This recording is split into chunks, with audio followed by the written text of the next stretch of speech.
السلام علیکم دوستو، آج ہم آپ کے لیے ایک نئی کہانی لے کر آئے ہیں۔ اگر آپ نے ابھی تک ہمارے چینل کو سبسکرائب نہیں کیا تو جلدی سے سبسکرائب کر لیں۔ ایک دفعہ کا ذکر ہے، گاؤں میں ایک بڑھیا رہتی تھی۔ اس کا ایک کام چور بیٹا تھا، شیخیاں بگاڑنے میں بہت ماہر تھا۔ اس کو شیخ چلی کے نام سے پکارا جاتا تھا۔ بڑھیا محنت مزدوری کر کے اپنا اور اپنے بیٹے کا پیٹ بھرتی تھی۔ ایک دن بڑھیا بیمار ہو گئی، گھر میں کھانے کچھ نہ تھا۔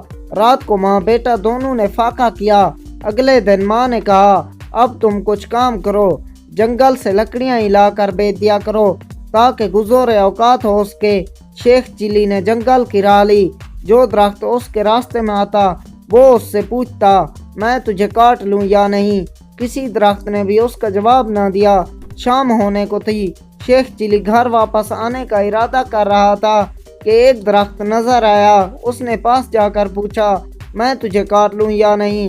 درخت بولا، ہاں کاٹ لے، مگر ایک نصیحت کرتا ہوں، میری لکڑی سے پلنگ بنانا اور بادشاہ کے دربار میں لے جانا۔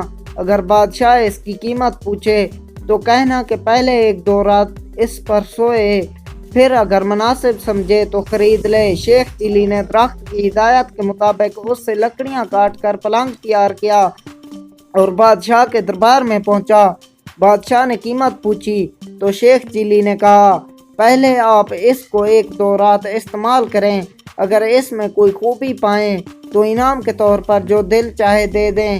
بادشاہ حیران ہوا اور شیخ چلی کے کہنے پر نوکروں کو حکم دیا کہ آج یہی پلنگ میرے کمرے میں بچھایا جائے۔ رات ہوئی، بادشاہ اسی پلنگ پر سویا تو آدھی رات کو پلنگ کا ایک پایا بولا، آج بادشاہ کی جان خطرے میں ہے۔ دوسرے نے کہا، وہ کیسے؟ تیسرا بولا، بادشاہ کے جوتے میں کالا سانپ تھا۔ چوتھے نے کہا، بادشاہ کو چاہیے کہ صبح جوتے کو اچھی طرح جھاڑ کر پہنے۔ صبح واقعی ایسا ہوا، بادشاہ کے جوتے میں سانپ تھا۔ جوتے جھاڑنے کی وجہ سے سانپ نکل کر بھاگ گیا۔ اس طرح بادشاہ کی جان محفوظ رہی۔